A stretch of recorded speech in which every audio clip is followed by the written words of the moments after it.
안녕하세요. 건축분쟁 세 번째 시간입니다. 오늘은 이모부 그리고 새로운 CM 경성님을 모셨습니다. 안녕하세요. 안녕하세요. 안녕하세요. 경성님도 현장 경험이 굉장히 많으신 걸로 알고 있어요. 건축 분쟁에 관해서 해주실 수 있는 얘기 다양할 거라고 생각이 되는데요. 기대해봐도 될까요? 네, 제 경험이 많이 도움이 될 수 있도록 전달해 드리겠습니다.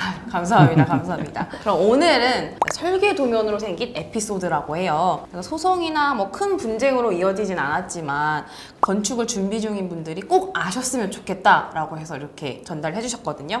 그럼 바로 사례부터 만나볼게요.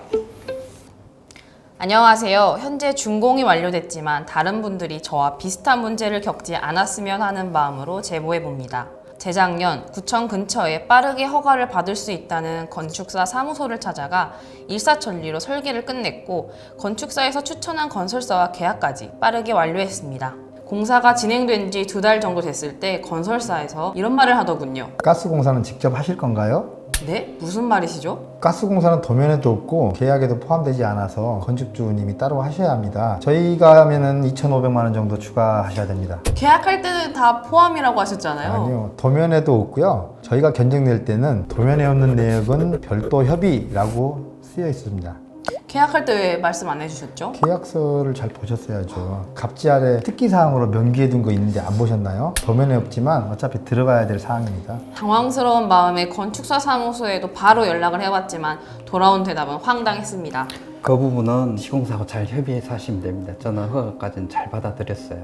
여기서 끝이 아니었어요. 도면상에 빠진 건 가스만이 아니었고 인터폰, CCTV, 센서 등도 빠져 있었습니다. 결국 이것저것 조금씩 설계에 없던 내용들이 추가되어 총 4천만 원의 비용을 추가로 주고 공사를 마무리했습니다. 나중에 안 사실이지만 제가 설계한 곳이 허가방이라 불리는 저렴한 가격에 최소한의 설계만 해주는 곳이었더라고요. 여러분은 저와 비슷한 실수를 하지 않도록 건축사, 건설사 선정부터 도면 확인까지 꼼꼼하게 잘 하시길 바랍니다. 이 사례를 볼 때 건설사는 도면에서 빠진 것들을 알았을까요? 100% 다 알 수는 없겠지만은 알고 있던 것들도 꽤 있었을 거예요. 근데 이제 건설사가 알고 있음에도 얘기 안 했을 가능성도 있어요. 왜냐하면은 건축주가 다른 여러 업체한테 견적을 받는데 다른 업체들은 가스를 견적이 안 됐어요. 본인만 가스를 견적이 내면 본인 금액만 비싸잖아요. 그죠. 금액이 너무 높으면 건축주가 계약을 안 할 거잖아요. 그럼 일단 우선 계약을 따내고 그렇죠. 나중에 이제 돈을 더 달라 요구하려고 하는 거네요. 그렇죠. 그런 경우들이 있을 수 있어요. 맞아요. 아까 사례에서도 나왔듯이 계약서에 별도 네. 협의한다고 썼지 않느냐라는 문구가 있었잖아요. 건축주는 계약한 이후 또는 한참 지난 다음에 그걸 알게 되면은 결국에는 그 비용이 건축주 부담으로 돌아올 수밖에 없죠. 그럼 그게 플러스 알파가 다 되는 플러스 거예요. 알파가 되는 거죠. 근데 견적서에 내역에 별도라고 안 쓰더라도 도면에 없으면은 공사를 안 한다라고 보는 게 맞아요. 그래서 도면이 정말 중요한 거죠. 그럼 이 케이스에서는 설계 도면에 오류가 발생한 거잖아요. 어떻게 보면. 그럼 이건 건축주가 다 부담을 해야 되는 건가요? 결론적으로 말하면 건축주의 몫이 맞아요. 네. 그게 도면에 있었더라면 당연히 공사비에 추가가 돼서 금액이 늘어났겠죠. 결국은 건축주의 몫이 맞고 진짜 큰 문제는 이제 이미 공사가 진행 중인데 그걸 발견을 한 거예요. 그래서 하나밖에 없는 시공사에다가 모든 걸 의존할 수밖에 없잖아요. 그죠. 그러다 보니까 견적 금액, 비용도 높게 나올 수밖에 없겠죠. 전후 공정에 대해서도 영향을 미칠 수밖에 없어요. 전후 공정이라는 예. 게 각 공사의 앞뒤 상황을 말하는 거죠? 예. 예를 들면 김밥을 하나 말았어요. 네네. 근데 거기에 나중에 말고 났더니 단무지가 빠진 거예요. 어떻게 하죠? 김밥 다시 풀어야죠. 그죠. 그러면 그 김도 버리게 되고 거기에 붙어 있는 밥도 다 회수를 못 하겠죠. 그죠. 그러면 또 다시 싸야 되죠. 그럼 벌써 비용도 들어가고 시간도 지체가 되고 서로 간에 불편한 상황도 생기고. 그럼 이번 사례의 경우에는 아까 허가방이라고 했거든요. 여기서 설계를 한 거잖아요.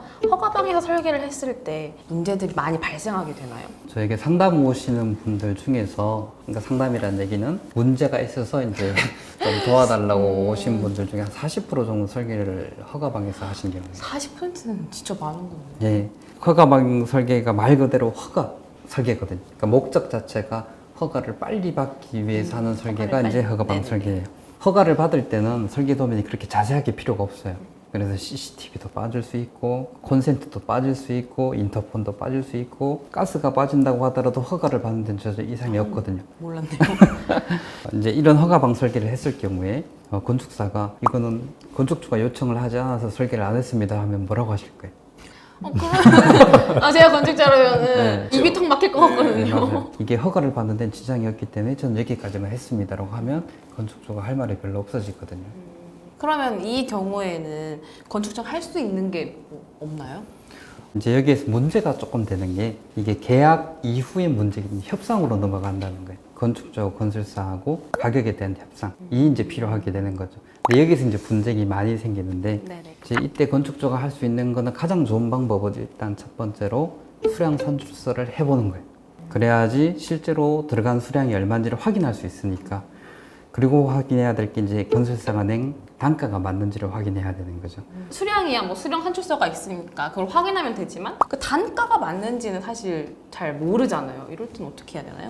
그거는 건축주께서 발품을 좀 바르셔야 돼요. 아, 네네네. 지인 찬스를 좀 써야죠. 지인 찬스, 네. 내 아는 사람 또는 한 다리 건너서라도 건축 쪽에 좀 발을 담그고 있고 좀 전문가적인 분한테 자꾸 문의를 하는 거죠. 근데 실제로 이렇게 발품을 팔아서 이렇게 물어보고서 했을 때 해결된 경우가 있나요? 그럼요. 많이 있죠. 그래요? 실제로 저 같은 경우도 건축에 지금 업을 하고 있다 보니까 지인을 통해서 또는 한 달이 더 걸쳐서 물어보는 경우가 꽤 있어요. 만약에 추가되는 공사가 아주 이제 소규모 공사다. 그리고 추가될 게 몇 개가 없다라고 하게 되면 수량 산출에서 굳이 안 해도 되지만 많은 부분이 누락이 돼 있고 좀 큰 금액이다라고 하면 수량 산출서를 확인해 보시는 게 좋아요. 분쟁이 생긴다면 문제가 생기다면 어느 시기든 해야 돼. 건적을 할 때 하든 계약을 할 때 하든 공사를 할 때 하건 설계 변경을 할 때 하건 정산을 할 때 하건 소송을 갈 때 하든 이양할 거 견적할 때 견적할 때 하면 뒤에 생기는 것들이 깔끔하게 정리가 되는데 이걸 앞에서 안 하니까 뒤에 가면 갈수록 이제 짐을 자꾸 더 지게 가게 되는 거죠.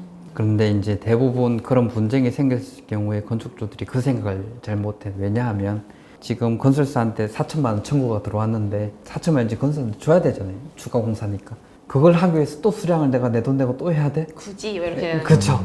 그러니까 그게 이제 계속 쌓여가지고 끝에 가서는 소송으로 가게 되면 또 해야 돼. 장담을 처음부터 잘하자. 어차피 들어갈 돈이다. 앞에서 하면 뒤에 것들이 많이 해결될 수 있다. 자꾸 수량 산출서 얘기를 해주셔서 그런데 건축 분쟁에서 진짜 가장 많이 얘기가 나오는 게 수량 산출서 추가하면 뭐 내역서 이렇게 많이 나오거든요. 근데 사실 일반 건축주는 그런 거 다 확인하기가 어렵잖아요. 그래서 언제 한번 수량 산출서 보는 법 함께 알려주시면 좋을 것 같거든요. 다음 컨텐츠를 벌써 잡은 거예요? 그럼요. 해야 합니다. 도움이 됩니다. 알았어요.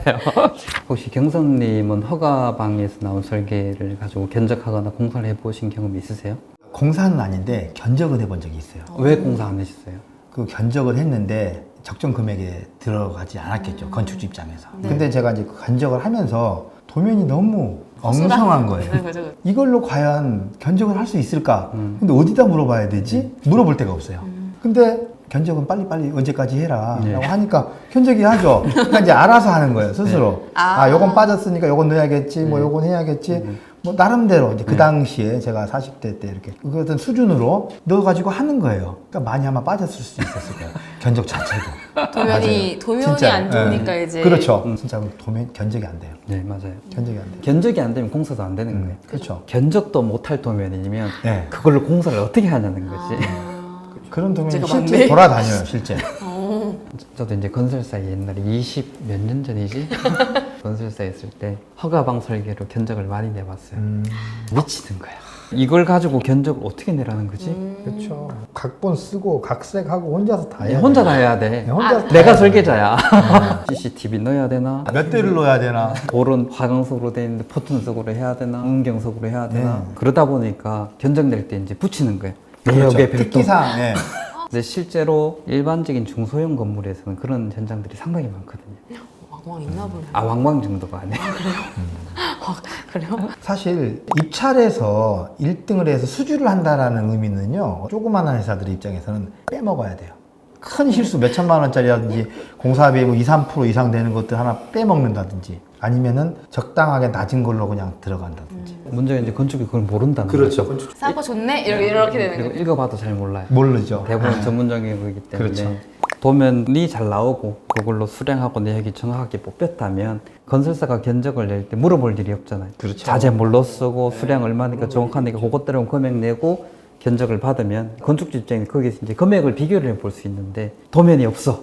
그럼 부족해. 견적내는 시간도 더 들어가는 거예요. 그렇죠. 물어봐야 되니까. 고민을 해야 되니까. 네. 예. 그리고 건설사에서 견적을 낼 때 혼자 내는 게 아니거든요.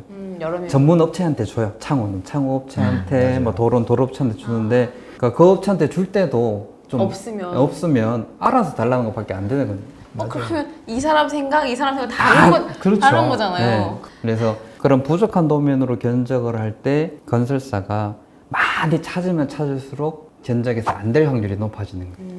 견적은 꼼꼼하게 디테일하게 할수록 금액이 높아져요. 그래서 그냥- 떨어져요. 그래서 이제 평당 얼마입니다라고 얘기하는 거예요. 맞아요. 평당 얼마의 개념을 딱 가지고 통밥으로 500이면 되겠다 싶어서 내역을 쫙 뽑아놓고 그 금액을 거꾸로 맞춰요. 아니면은 한 장짜리로 해서 건축 얼마, 기계 얼마, 맞아요. 전기 네. 얼마 이렇게 해서 평당 얼마 예, 이렇게. 그렇게 해서 주는 거예요. 그러면 거기 안에 아무것도 없잖아요, 결정된 게. 그거 가지고 이제 공사할 때 이제 싸우는 거죠. 그래서 이제 아까 경수님이 얘기한 것처럼 평당 얼마로 계약은 했어. 나중에 계약하고 나면 이제 따져볼 거잖아요. 그죠? 이제 그때 뽑아요, 수량을. 이게 맞는지 틀리는지를. 근데 뽑았는데, 원래 계약은 평당 500에 했는데, 뽑아보니까 600이 나왔어. 그런 경우 허다하거든요. 어쨌든 600으로 올려야 되니까, 이제 그때 이제 빠진 것들을 막 넣어서 건축주한테 요구를 할 수밖에 없는 거예요. 근데 사실 이 과정들이 실제 공사할 수 있는 도면이 나와야 되는 거고, 견적낼 수 있는 내역이 나와야지 건설사가 그 다음 일을 할 수 있는 거거든요. 그렇죠. 사실 이 건축주가 해야 될 일을 건설사한테 떠넘기거든. 본인이 하기가 힘들고 비용을 앞에서 한 2, 300만 원 아끼기 위해서 이걸 건설사한테 다 던기잖아요. 그래서 수량 산출술 한 200만 원이 들어. 본인이 하면은 200만 들고 건설사한테 뿌리면 건설사는 그 일을 안 해도 돼. 근데 내가 안 하고 5개의 건설사한테 뿌렸어. 그럼 이분들은 다 200만 원씩을 해야 되는 일을. 그죠. 며칠 밤새고. 네. 뭐 여러 명에게 고통을 주는데. 그죠. 맞아요. 근데 더 문제가 생기는 게 다 틀린다면 다 틀려요. 다 틀려요. 다 틀려. 예. 첫 단축도 잘 첫 깨고. 단추 다 깨고 탄탄하게 해야지 거기다 뭘 할 수 있는 거지. 허술하면은 100%, 200% 분쟁, 소송. 경선이 발품 판다고 얘기를 했잖아요. 쉽겠어요? 그거를 이제 발품 봐서 알아보는 게 다 시간이잖아요. 그러면 가스 공사를 추가할 건지 말 건지를 결정하는데 선생님이 발품을 봐서 알아봐야 돼. 한 일주일 걸렸어. 그럼 공사가 일주일 동안 지연되는. 못 하는 거예요. 만약에 한다면은 뭔가 자꾸 덮어지겠죠. 나중에 하려면 그걸 또 코어를 뚫든지 뭐 여러 가지 이제 진행되고 있으니까. 진행되고 있으니까 스톱 시키고 그걸 알아보기에는 너무 더 부담이 될 거 아니에요. 그 과정에 이제 금액은 계속 또 올라가는 거죠. 자꾸 김밥은 싸고 있는데 단무지는 빠진 거 봤는데 김밥은 계속 싸고 있는 거야. 어떻게 스톱 해야 되는데 그럴 수는 없고. 그런 것들을 방지하고자 도면을 잘 만들고. 수량 내역을 만들고 자재 다 결정하고 그래서- 입찰을 하고 근데 제가 허가방이라는 거는 들어도 봤고 대략적으로는 알고 있거든요. 정확한 의미가 뭐고 이게 왜 생겨나는지 궁금해요. 허가방이라는 용어는 좀 비하의 느낌이 좀 있어요. 근데 사실 그게 아니에요. 비하할 대상이 아니고요. 목적이 다른 거예요. 목적이 예, 다르다. 그러니까 허가방은 사실은 허가를 전문으로 하는 건축사 사무소예요. 허가. 네네. 그래서 보통 설계는 선생님이 생각할 때는 건축주가 생각한 것을 실제 건물로 지을 수 있게끔 도면으로 만들어 준다잖아요. 그죠 그죠. 근데 허가방 건축사무소에서는 허가를 빨리 낼 수 있게끔 간략하게 빠르게 지자체에서 허가를 받을 수 있게끔 설계를 하는 거예요. 그래서 목적이 전혀 완전 다르기 때문에 허가 전문 설계들이 설계 도면이 간단하고 조금 두루뭉실하고 빠져있는 것들도 많고 이렇게 되는 거죠. 이 신축 수요가 많아지고 또 건축주는 값싸고 빠르게 허가를 받고 싶어 하고 원래 의도는 그게 아니었겠지만 건축사 사무소의 역할이 왜곡되고 좀 변질되고 그렇게 나타나고 있어서 결국은 그 건축주분들에게 피해가 되는 상황이 생긴 것 같아요. 그래서 예를 들면 이제 법이 다음 달에 개정이 된다. 그 법이 개정이 돼서 내 건물의 주차 대수가 더 많이 돼야 돼. 그러면 이제 위에 칠 수 있는 면적이 줄어들잖아요. 그죠. 확 줄. 가구 수가 줄어드니까 수익률이 떨어지니까 지금 빨리 허가를 받아야 되면 그 바뀌기 전에. 그렇죠. 그러면은 내가 이 건물을 어떻게 짓느냐가 중요한 게 아니고 그냥 빨리 허가를 내는 게 목적이기 때문에 그때는 허가 전문 건축사 사무소를 찾아가야 되는 거예요. 어쩔 수 없이 가야 예, 되죠. 그렇죠. 그리고 또 하나는 건축주가 건설사예요. 그분들은 건축의 전문가잖아요. 네네. 그러면 이분들은 상세한 설계나 이런 것들이 필요하지 않거든요. 본인들이 공사를 하면서 본인의 능력으로 메꿔갈 수 있기 때문에 설계 쪽에서는 최소한의 설계도서, 허가만 받을 수 있는 설계도서만 하고 공사를 할 때는 본인들이 이제 도면을 만들어 가면서 공사를 하는 거죠. 그래서 목적이 완전 다른 거예요. 그래서 내가 세운 계획에 따라서 공사를 하고 싶은 건축주는 거기에 맞는 건축사를 이제 찾아가야 되는 거죠. 근데 도면을 잘 아는 사람이라면 체크를 잘 할 수 있겠지만 저같이 무지한 사람이라면은 사실 확인하는 거 쉽지 않거든요. 그러면 이제 어떤 것들을 구체적으로 확인을 해봐야 되는 건가요? 맞아요. 전문가라면 건축사한테 충분히 자기 의도를 설명하고 오히려 많은 것들을 짚어주겠지만 사실 설레님처럼 일반인들이라면 사실 그거 어렵잖아요. 그죠, 그죠. 가장 좋은 방법은 자기가 짓고 싶어하는 건물의 유형과 비슷한 그런 건물들을 주변에서 좀 찾아보고 발품 파시면서 아 여기는 외장재가 이렇고 주차장이 이렇게 생겨 있고 필로티가 이렇고 창호는 어떻게 있고 지붕은 어떻게 있고 이런 것들을 한번 보시는 거예요. 찾아봐야 되는 네, 거예요. 찾아보면서 그거를 메모하고 또 생각해 보시고 그리고 나서 건축사님한테 이야기를 하시죠. 그러면 어느 정도 이론이 서 있는 상태에서 이야기를 하다 보면 자연스럽게 약간의 고차원적인 이야기들이 왔다 갔다 할 수 있는 거죠. 근데 전혀 모르는 제로 베이스에서는 그죠. 뭐를 물어봐야 될지도 모르는 그죠, 거죠. 그죠, 그죠. 그렇죠. 그러니까 어느 정도 공부하셔야 돼요. 발품을 좀 팔으셔야죠. 건축을 시작하기 전에 이제 설계를 하기 전에 건축주가 계획을 좀 세우고 어느 정도 공부가 필요하다. 자, 이것도 이제 중요하게 생각해야 될 부분이고 또 하나는 뭐가 있냐면 설계 건축사를 찾을 때 허가 전문 건축사가 아니고 내의 계획을 실제로 설계해 줄 건축사를 찾는 게 또 중요해요. 그리고 나하고 이제 얘기를 할 수 있는 건축사야 되잖아요. 잘 맞아야 되니까. 맞아요. 또 하나는 설계 계약서에다가 건축사가 건축주에게 제출할 설계 도서 목록을 계약서에 첨부를 해 놓는 것도 하나의 좋은 방법이죠. 그럼 적어도 그 첨부된 목록은 건축사가 이제 줄 거거든요. 그렇게 되면 어느 정도 최소한 것들을 할 수 있다고 볼 수 있죠. 무조건 싼 값에 싼 설계비에 빠르게 해줄 수 있는 건축사를 찾는 게 좋은 것만은 아니네요. 그렇죠. 자기가 원하는 어떤 건물의 유형들에 대해서 건축사님과 대화를 많이 하시는 게 굉장히 중요하다고 생각해요. 그래서 이제 제일 중요한 거는 나는 어떤 건물을 가지고 싶어. 이 건물에 어떤 기능들이 있으면 좋겠어. 이런 것들을 건축사에게 얘기를 해야지 맞아요. 거기에 맞는 설계도움이 나올 수가 있는 거예요.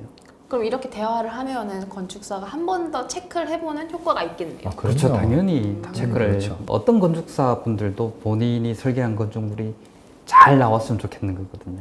그죠. 근데 어떤 건물이 원하는지를 건축주가 얘기를 안 해주면 건축사분은 할 수 있는 게 별로 없어요.